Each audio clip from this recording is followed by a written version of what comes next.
Hello বন্ধুরা, আমাদের চ্যানেলের আরও একটি ভিডিওতে আপনাদের স্বাগত।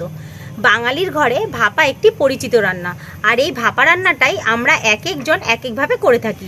আজ আমরা এই ভাপাটাকেই বানাবো ডিম দিয়ে একদম নতুনভাবে। আপনারাও বাড়িতে এইভাবে ডিম ভাপা বানিয়ে দেখুন, গরম ভাতের সাথে অন্য কোনো তরকারির প্রয়োজনই পড়বে না।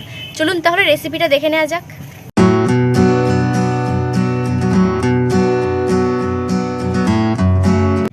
ডিম ভাপা বানানোর জন্য প্রথমেই নিয়ে নিয়েছি মাঝারি সাইজের কয়েকটা লাউ পাতা, 3টে ডিম, 2 চামচ সাদা সর্ষে, 2 চামচ কালো সর্ষে, 1 চামচ মতো পোস্ত আর পরিমাণ মতো কাঁচা লঙ্কা। প্রথমে ঠান্ডা জলে ডিমগুলোকে দিয়ে সেদ্ধ হওয়ার জন্য বসিয়ে দিলাম, আর এইদিকে লাউ পাতাগুলোকে নুন দিয়ে হালকা হাতে মাখিয়ে নিলাম যাতে পাতাগুলো নরম হয়ে যায়। 1-2 মিনিট রেখে পাতাগুলোকে চেপে চেপে এক্সট্রা জল বের করে নেব। এবার একটা পেস্ট বানিয়ে নেব। তার জন্য মিক্সিতে দিয়ে দেব সাদা সর্ষে, কালো সর্ষে, কাঁচা লঙ্কা, পোস্ত আর সামান্য নুন। এবার এই সব কিছুকে সামান্য জল দিয়ে পেস্ট করে নেব। এই সব করতে করতে ডিমগুলোও সেদ্ধ হয়ে গেছে। ডিমগুলোকে ঠান্ডা করে খোসা ছাড়িয়ে সুতোর সাহায্যে দুভাগ করে নিলাম। এবার একটি কড়াইতে তেল গরম করে কেটে রাখা ডিমগুলো দিয়ে দিলাম ভাজার জন্য, আর ওপর দিয়ে ছড়িয়ে দিলাম সামান্য পরিমাণ নুন ও হলুদ। ডিমের দুপাশটা ভালো করে উল্টে পাল্টে ভেজে নিতে হবে, যাতে ডিমের মধ্যে সুন্দর একটা গন্ধ চলে আসে আর ডিমের কুসুমটাও বার হয়ে না যায়। এরপর বেটে রাখা সর্ষে পোস্তর মধ্যে পরিমাণ মতো নুন, হলুদ আর কিছুটা সর্ষের তেল দিয়ে ভালো করে মেখে নেব। এরপর ভেজে রাখা ডিমগুলোর মধ্যে আগে থেকে বানিয়ে রাখা পেস্টটা দিয়ে হালকা হাতে ডিমের গায়ে মাখিয়ে নেব।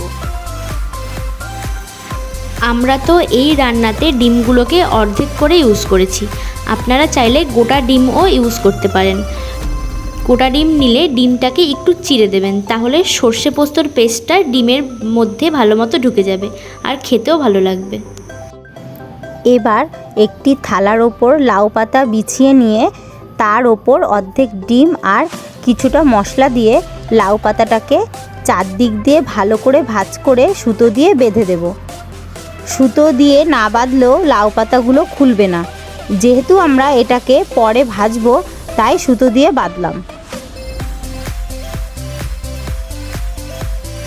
এই একইভাবে আমি প্রত্যেকটা ডিমকে লাউ পাতার মধ্যে বেঁধে নিলাম, আর প্রতিটা ডিমের মধ্যে একটা করে লঙ্কা দিয়েছিলাম ফ্লেভারের জন্য। আগে থেকে জল গরম হতে বসিয়ে দিয়েছিলাম। এবার এর ওপরে ঝাঁঝরি থালা বসিয়ে লাউ পাতাগুলো সাজিয়ে দেব, তারপর ঢাকা দিয়ে ভাপে হতে দেব। 10 থেকে 15 মিনিট ভাপে হবার পর গ্যাস বন্ধ করে ঢাকা তুলে এগুলোকে আমি নামিয়ে নেব। দেখুন খুব সুন্দর সেদ্ধ হয়েছে বলে পাতার কালারটা চেঞ্জ হয়ে গেছে। এরপর ওই ডিম ভাপার তেলে লাউ পাতার পাতুরিগুলো দিয়ে এপাশ ওপাশ উল্টে পাতাগুলোকে ক্রিস্পি করে নামিয়ে নেব। তাহলেই আমাদের নিউ স্টাইল ডিম ভাপা রেডি। তো বন্ধুরা, আপনারা খুব শীঘ্রই এই রেসিপিটি বাড়িতে বানিয়ে ফেলুন, আর রেসিপিটি ভালো লাগলে অবশ্যই লাইক কমেন্টস করতে ভুলবেন না। আর আমাদের সাপোর্ট করার জন্য চ্যানেলটিকে সাবস্ক্রাইব করে পাশে থাকা বেল আইকনটি ক্লিক করুন।